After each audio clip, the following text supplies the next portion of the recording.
வீட்டுக்கு கூட்டு வந்தது கண்டிப்பாக ஒரு பிரச்சனையாக தான் முடிய போகுதுங்கிறது நமக்கு தெரியும். பெருசாக வந்து ஒரு திருட்டு வேலையை சம்பவத்தை செஞ்சு விட்டு போய் கடைசியில் பல்லவனை வந்து இன்னும் உடைக்க போகிறாங்க ஒரு மனசை. ஏற்கனவே பல சின்ன சின்ன தூளாக உடஞ்சிருந்த மனசை நல்லா மேலே ஏறி நடந்து இன்னும் அப்படி சுக்குநூறாக உடைக்கிற மாதிரி வேலையை தான் செய்ய போகிறாங்க.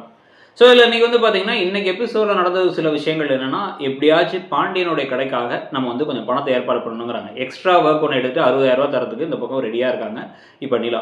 இன்னொரு பக்கம் வந்து பார்த்தீங்க அப்படின்னா வந்து இவர் ஒரு 1,00,000 இவங்க ஒரு 1,40,000 சொல்லிட்டு வந்து இப்போ 75,000 பேர் அங்கே 1,00,000 அப்படி இப்படின்னு வந்து கணக்கெல்லாம் வாங்குறதுக்கு சோழன் ஒரு பக்கம் ட்ரை பண்ணி அந்த அவருடைய ஓனர்கிட்ட கேட்டு ஓனர்கிட்ட வந்து நிஜமாக அவனுக்காக தான் கேட்குறேன்லாம் சொல்லி கண்ணீர்லாம் விட்டு கட்டி பிடிச்சி ஒரே காமெடியெல்லாம் பண்ணி அந்த பணத்தை வாங்குறதுக்கு ஏற்பாடு பண்ணுறாரு. சேரன் சீரியஸாகவே அந்த இன்ஜினியர்கிட்ட பேசி எனக்கு பணம் வேணும்னு சொல்லிட்டு அவர்கிட்ட வந்து ஒரு அமௌண்ட் ஏற்பாடு பண்ணுறாங்க. எல்லாத்தையும் ஏற்பாடு பண்ண பணத்தெல்லாம் கொஞ்சம் கொஞ்சமாக வச்சு பார்த்தாலும் புது ப்ரோமோ படி பார்த்தீங்க அப்படின்னா 2,90,000 தான் வருது. இன்னொரு 10,000 வேணுங்கும் போது பார்த்தா நடேசன் அவர் சேர்த்து வச்ச காசெல்லாம் கொடுத்து ஒழுங்காக ஓனர் ஆகிற வெளியே பாடுறா அப்படின்னு சொல்லிட்டு போகிறாரு. எல்லாரும் சந்தோஷமாக இருக்காங்க. இந்த 3,00,000 பணம் இருக்குது. இதுக்கிடையில தான் நாளைன்னு காமிக்கிறதுல இந்த கோமல் அதுக்கு முன்னாடியே அந்த கோமல் என்ன பண்ணுறாங்கன்னா அந்த இவங்க கணவருக்கு கால் பண்ணி நான் வந்து இங்கே நிறைய வேலை செய்ய வேண்டியதாக இருக்குது, நான் வந்து எப்படியாவது பணத்தை ஏற்பாடு பண்ணுறேன் அப்படின்னு சொல்ல அந்த பல்லவன் சந்தோஷப்பட்டான்னா பாசத்துக்காக அங்கேயே இருந்துடாதங்கிறாங்க. நான் ஏன் இங்கே இருக்க போகிறேன் அப்படின்னு சொல்லி பணத்தை ஏற்பாடு பண்ணுறாங்கிறாங்க இவங்க.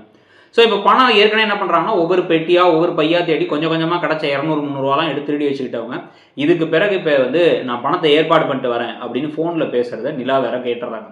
நிலா கேட்டுட்டு வந்து இவங்களுக்கு என்னடா அது அப்படின்னு ஷாக்கிங்காக இருக்கும் பொழுது இந்த 3,00,000 பணத்தை இவங்க ஏற்பாடு பண்ணி வைக்க அந்த பணத்தை இவங்க தூக்கிட்டு போயிட போகிறாங்களா, இல்லை இவங்க திருடி கையும் களவமாக மாட்டிக்க போகிறாங்களா, நான் கடையே ஆரம்பிக்காட்டியும் பரவாயில்ல அந்த பணத்தை அவங்களுக்கு கொடுத்துடலாம் அப்படின்னு இந்த குடும்பம் நல்லவங்களா இருக்க போகிறாங்களா, இல்லை வந்து இந்த கோமல் கதாபாத்திரத்தை ஒரு முழு வெள்ளி கதாபாத்திரமாக இப்போதைக்கு காமிக்க போகிறாங்களா, மேனிப்புலேட் பண்ணுற மாதிரி காமிக்க போகிறாங்களாங்கிறத பார்க்கணும். ஆனால் எது எப்படியோ இந்த கதாபாத்திரம் நம்ம நினச்ச மாதிரி ஸ்ட்ரெயிட் ஃபார்வர்டாக நல்லவங்களா இருக்க மாதிரி தெரியல. அவங்க நிறைய வேலை செய்கிறாங்க, எல்லாம் பண்ணுறாங்க. இங்கே வந்ததுலேருந்து எல்லா வேலையும் நான் தான் செய்ய வேண்டியது இருக்குன்னு சலிச்சுக்கிறாங்க அவங்களுடைய கணவருக்கு கால் பண்ணி.